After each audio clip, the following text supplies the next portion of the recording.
Every time you engage in a real estate transaction, there is an opportunity to fall into a legal issue. Buyers and sellers can file lawsuits against real estate professionals for a number of reasons in both common and statutory courts. According to Realtor Mag, misrepresentation of property conditions is the number one reason that brokers and agents are sued by clients and customers. Fortunately, many lawsuits are the product of a society where frivolous lawsuits are the norm, and 75% of cases end in favor of licensees, per the NAR Legal Affairs Board. There are ways to protect yourself from legal problems and unjust lawsuits for misdemeanors. The best way is to arm yourself with an understanding of the law so that you can avoid falling into any legal pitfalls. Following are examples of the types of misrepresentation and fraudulent activities to avoid when representing clients. Understanding the gray areas between unethical and illegal behavior will help you steer clear of any behavior that could be perceived as fraudulent and jeopardize your license and reputation. Avoiding lawsuits based on misrepresentation. The most common misrepresentations are based on the condition of structural features or the foundation of a home. Other kinds of misrepresentations include statements made in writing regarding the condition of the roof, termite infestations, and property boundaries. One of the easiest ways to avoid misrepresentation is to ensure that you provide all the necessary disclosures during the sale of a property.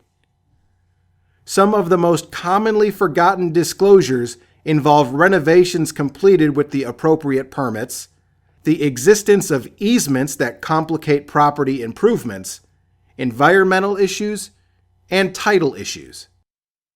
There are three kinds of misrepresentations in real estate: fraudulent, negligent, and innocent. Innocent misrepresentation simply means that you are accused of misrepresentation for a problem you didn't know about. On the other hand, negligent misrepresentations involve knowledge of material property defects that you fail to disclose out of ignorance. Finally, fraudulent misrepresentation is the result of intentionally hiding a property flaw just to make a sale. Let's look at examples of ways to avoid misrepresentation. The seller of a house you have listed tells you the roof was replaced 4 years prior to the sale. When referring to the condition of the roof, in writing or verbally, make sure to attribute this information to the source. In other words, you might say that according to the owner who is selling the property, the roof is 4 years old. This protects you legally because in order to be considered misrepresentation, an incorrect fact has to be based on your opinion or physical observation. Another way to limit misrepresentation lawsuits for brokers is to ensure that all salespeople in the brokerage use seller disclosure forms. In order to be useful, these forms have to be completely filled out by the seller. Wherever possible, document the seller's source, or even better, encourage the use of other professionals in obtaining concrete evidence of the statements made on the disclosure. Other professionals can include architects, engineers, inspectors, plumbers, and attorneys, or anyone who can authoritatively speak to the material condition of real property. You should avoid compromising statements of any kind. For example, during a booming market, you tell a client, "The house will only appreciate in value." Since you cannot predict the whims of the market, it is best not to make unqualified conjectures of this kind in any situation. Consequences of misrepresentation. Ann Berry is a licensed sales agent responsible for helping her clients buy and sell real estate. She is involved in marketing properties and showing them to prospective purchasers. Ann also explains the documents involved in real estate transactions. As such, clients rely on what she tells them and trust that she is being honest with them. By law, Ann is obligated to deal honestly with everyone. If she makes incorrect statements that can be considered fraudulent, Ann could face severe consequences for her actions. These consequences range from the loss of her license, regulatory sanctions, civil court penalties, and in severe cases, criminal conviction. Unfortunately, as a real estate professional, Ann is bound to the duty of honesty, even if she is not at fault. If her client has committed fraud, she must attempt to correct it. Otherwise, she can be seen as participating in the fraudulent behavior and could face the same consequences already discussed. Puffing. Puffing refers to incredulous claims made by sellers or sellers' agents to attract potential buyers. Exaggerating the positive points of a home may seem harmless, but there is a fine line between creative marketing and fraudulent statements that simply aren't based on facts. Puffing can be found in statements made by a salesperson or included in advertising regarding the quality of a listing. This practice gives unsubstantiated opinions rather than verifiable facts, and it's generally not determined to be a legally binding promise. Nevertheless, deliberate puffing in real estate is dishonest and should be avoided. The best way to attract buyers is through an honest assessment of the challenges and opportunities presented by a particular property. Examples of deliberate puffing. Truth. A home has an upgraded kitchen with granite countertops and new cabinetry. However, the plumbing under the sink is leaking through to the basement. Puffing. Stating that the above home has a brand new kitchen with new appliances, cabinets, and luxurious granite countertops. Even if everything else has been replaced, if the plumbing is leaking, then there isn't much truth in saying the kitchen is brand new. Truth. A condo is close to the ocean, but the view is blocked by trees and other buildings. Puffing. Stating that the above home is an oceanside condo with clear views of the Atlantic Ocean from every room. Is puffing prohibited by law? Puffing is not illegal per se. However, false advertising is illegal, and there is a fine line between exaggeration and fraud. Statements of puffing generally do not hold up as a creation of express guarantee or warranty. Part of the reason puffing is not illegal is that most courts consider these statements to be so obviously unreliable that they cannot form a foundation for liability. The exception is a statement that contains a material misrepresentation or a boldly false statement. In such cases, the consumer may be able to hold the realtor liable for false advertising or fraudulent misrepresentation. It is difficult to prove false advertising because the consumer has to show that the statement was deceptive. In other words, in order to be considered false advertising, a representation must be motivated by a deliberate desire to deceive the consumer or general public. On the other hand, puffing can be perceived as a matter of opinion aimed at attracting buyers rather than a purposeful deception. For example, Realtor Lance Perry tells a prospective renter that an apartment is cozy and rustic. In reality, the apartment is cramped, damp, and has faulty plumbing that creates questionable odors in the bathroom and kitchen. Lance's description is an exaggeration that overlooks some pretty major faults, but it isn't patently untrue.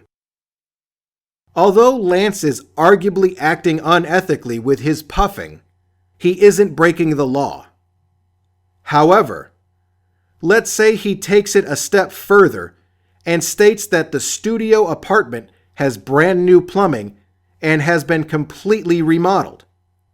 None of these statements are true, and they go beyond exaggeration and fall in the realm of false advertising and misrepresentation, both of which are legally actionable by the deceived renter should she choose to file suit.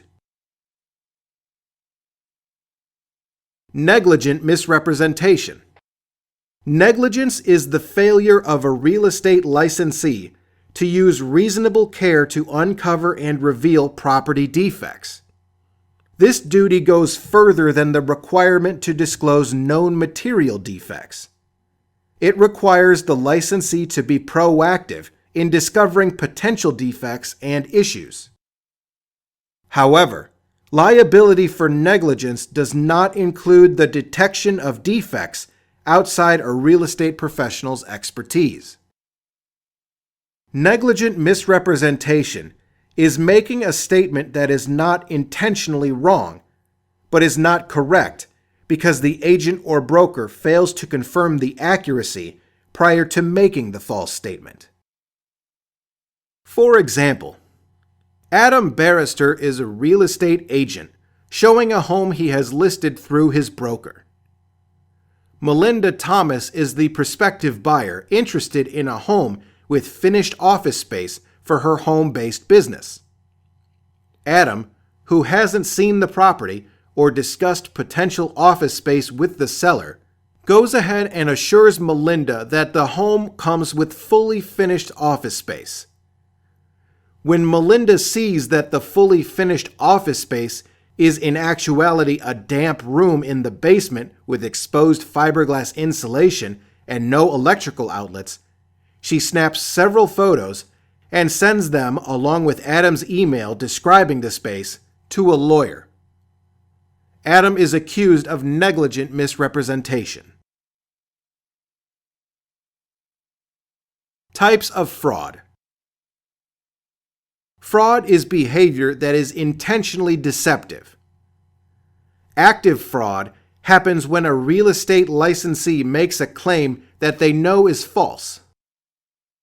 Passive fraud happens when a real estate licensee purposely fails to disclose material information impacting a real estate transaction. Passive fraud. Intentional non-disclosure. Passive fraud is the intentional failure to reveal a material fact that impacts a real estate transaction. This is also known as a negative fraud. For example, Lionel Malcolm is a real estate agent representing seller Morty Rosenbaum. Morty tells Lionel that he knows that the basement contains asbestos and that Morty and his wife are unable to pay for the costly removal process. The Rosenbaums are willing to accept a lower offer on the home, which has been paid off for many years, in exchange for an as-is offer in which the buyer is willing to handle the asbestos remediation. Instead, Lionel frantically tells Morty to keep this information under the lid.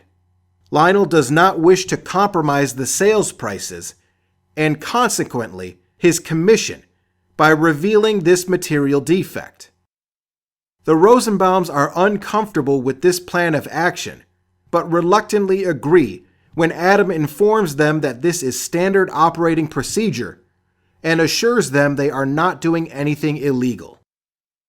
Since state law requires that the seller disclose the presence of asbestos, Lionel and his hapless clients are committing passive fraud by failing to disclose a material defect in an attempt to trick someone into buying the defective home at full market price.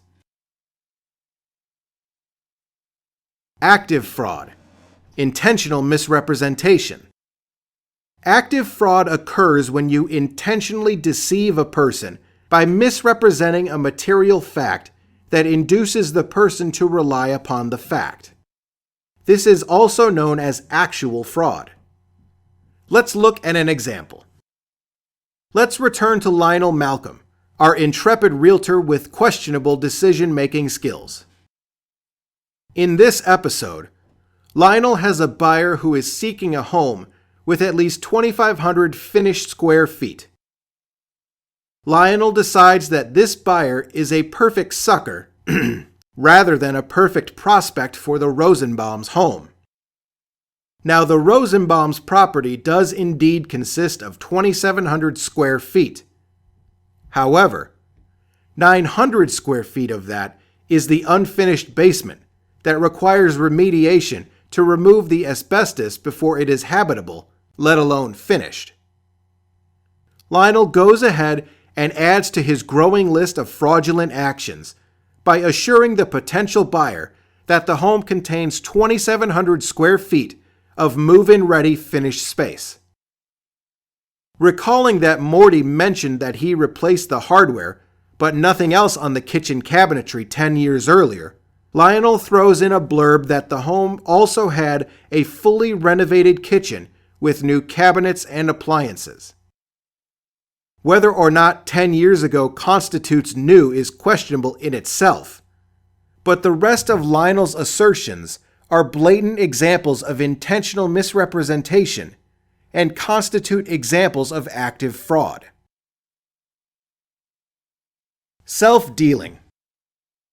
Self-dealing involves a realtor or broker who acts as his own best interest in a real estate transaction rather than in the best interest of his client, to whom he owes a fiduciary responsibility.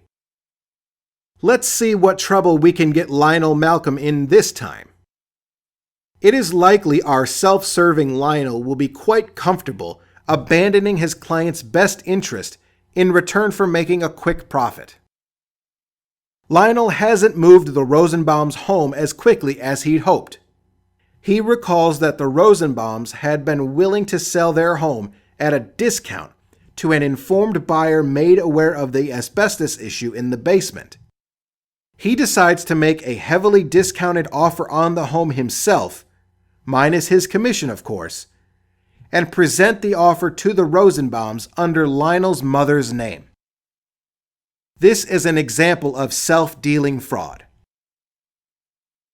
We hope that you have learned from Lionel how not to conduct yourself when representing clients.